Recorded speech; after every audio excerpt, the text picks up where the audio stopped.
ओम श्री गणेशाय नमः। श्री सरस्वत्यै नमः। श्री गुरुचरणकमलेभ्यो नमः।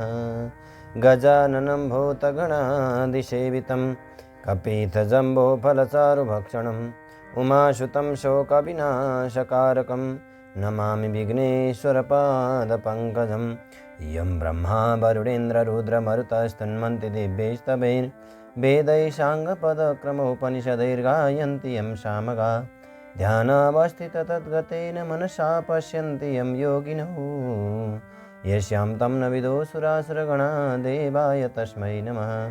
श्रीमच्चन्दनचर्चितो जलवपु शुक्लाम्बरा मल्लिका मालालङ्कृतकुण्डला प्रविलसन्मुक्ता बलिशोभिता सर्वज्ञाननिदानपुस्तकधरा रुद्राक्षमालाकरा वाग्देवी वदनाम्बुजे वसतु मे त्रैलोक्यमाता। चिरं मुखं करोति वाचालं पङ्गुं लङ्घयते गिरिं यत्कृपातमहं वन्दे परमानन्दमाधवं।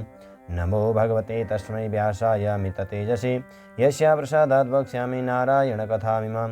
नारायणं नमस्कृत्य नरं चैव नरोत्तमं देवीं सरस्वतीं व्यासं ततो जयमुदीरयेत्। भक्तवत्सल भगवान् को जय।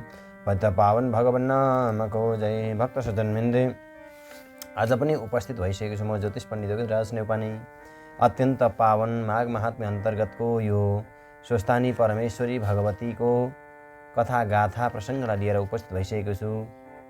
अत्यन्त पावन प्रसङ्ग छ, जो गोमा ब्राह्मणीको विवाह भएका प्रसङ्गहरू। 70 वर्षका वयोवृद्ध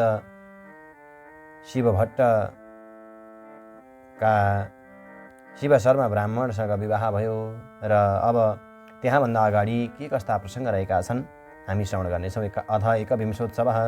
कुमारजी आज्ञा गर्नुहुन्छ, हे अगस्त्य मुनि, गोमा र शिव शर्माको विवाह भएपछि शिवभट्टका घरमा यसरी रहँदा 8-10 वर्ष बितेछन्। एक दिन शिव शर्माले आफूलाई हृष्टपुष्ट भएकोदेखि आफ्नो घर सम्झेर अब यहाँ मात्र बसी के गर्ने र घर जानु पर्यो भन्ने विचार गरी आफ्ना सासू ससुरासित गई भन्न लागे, हे पिता, हे माता, तपाईहरूको कृपा गर्नाले आज मैले कन्यादान पाएँ। म यहाँ बसेको धेरै समय भइसक्यो। घरमा हेरविचार गर्ने कोही छैन। हजुरहरूको आज्ञा भए घर जाने थिएँ। यसरी शिव शर्माका कुरा सुनि शिवभट्ट भन्दछन्, हे ज्वाइँ, यो पनि हजुरकै घर हो, हाम्रो पो को छ र? हामी पनि तपाईँहरूकै हौँ, यो सबै सम्पत्ति पनि तपाईँहरूकै हो, त्यसैले जान्छु भनेर नभन्नुहोला। शिव शर्मा फेरि भन्दछन्, त्यस्तो आज्ञा नहोस्, मलाई एकपटक जान दिनुहोस्, बरु घरको हेरविचार गरेर चाँडै नै घर फर्की आउँला।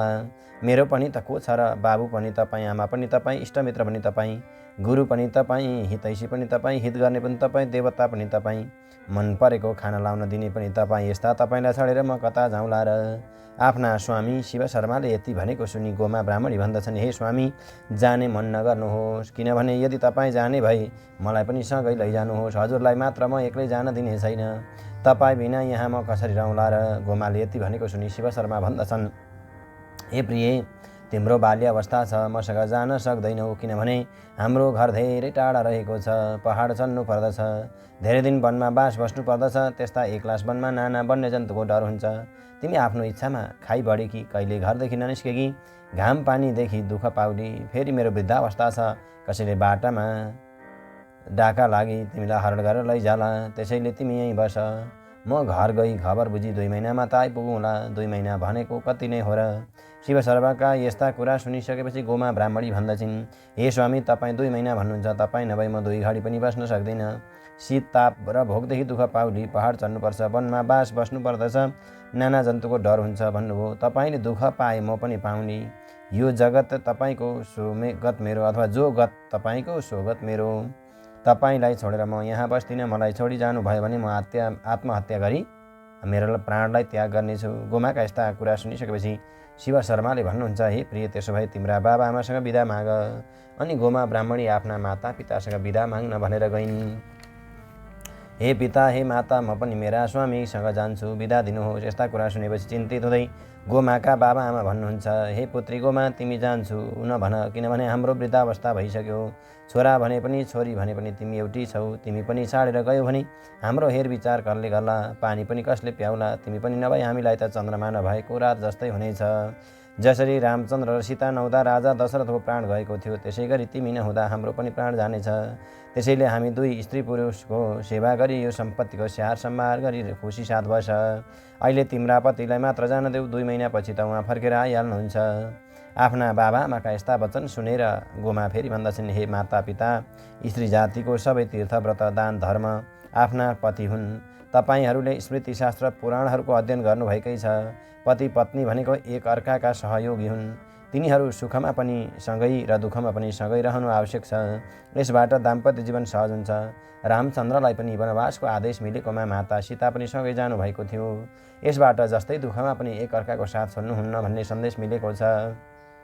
फेरि वनवासको पीडा बेहोर्दै गर्दा रावणले माता सीताको हरण गरेर अर्को दुःख थपिदियो। त्यसपछि राम र सीता आपसमा छुट्टिनु पर्दाको अवस्था कति दयनीय भएको थियो भन्ने कुरा हजुरहरूले बुझ्नु भएकै छ। वास्तवमा पति पत्नी भनेको एउटा रथका 2 पाङ्ग्रा हुन्। एउटा रथलाई राम्ररी चलाउन 2 पाङ्ग्राको आवश्यकता भए जस्तै परिवार रूपी रथ चलाउनको लागि पनि पति पत्नीको आपसी सहयोग र सद्भाव चाहिन्छ। त्यसकारणले पति पत्नी मध्ये एकले अर्कालाई रिस गर्ने, झगडा गर्ने, विवाद बढाउने, मारपिट गर्ने जस्ता कार्य शास्त्र सम्मत छैनन्। यस्तो गर्नेको कहिल्यै भलो हुँदैन। यहाँसम्म कि एकले अर्कादेखि लुकाएर खानु पनि गलत हो भन्ने नीति वचन छ। यस्ता शास्त्र सम्मत वचनहरूको पालन गर्नुपर्दछ भन्ने कुराहरू त यहाँहरूले नै मलाई सिकाउनु भएको हो नि, हे माता पिता। त्यसकारणले मलाई नछेक्नुहोस्।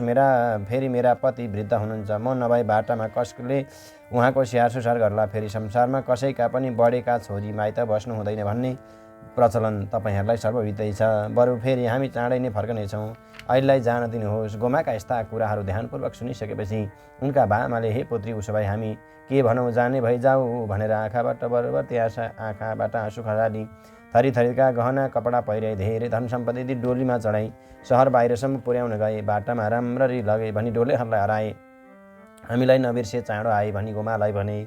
अनि गोमाले डोलीबाट ओर्लेर बाबा आमालाई प्रणाम गरी आफ्ना साथी सङ्गीहरूलाई पनि नबिर्से बस है भन्दै आज सबैसँग बिदा मागेर फेरि डोलीमा चढी माइतीबाट आज पति शिव शर्माका साथ आफ्ना घरतर्फ प्रस्थान गरे भनेर यसरी बताइएका प्रसङ्ग जय जय श्री स्कन्द पुराणे केदारखण्ड महात्म्ये कुमारगस्त्य संवादे शिशोतानि परमेश्वर्यां व्रतकथायां शिव शर्मा ब्राह्मण स्वगृहमा गमनं नाम 21 नमः। कृष्णाय वासुदेवाय हरये परमात्मने प्रणतक्लेशनाशाय गोविन्दाय नमो नमः।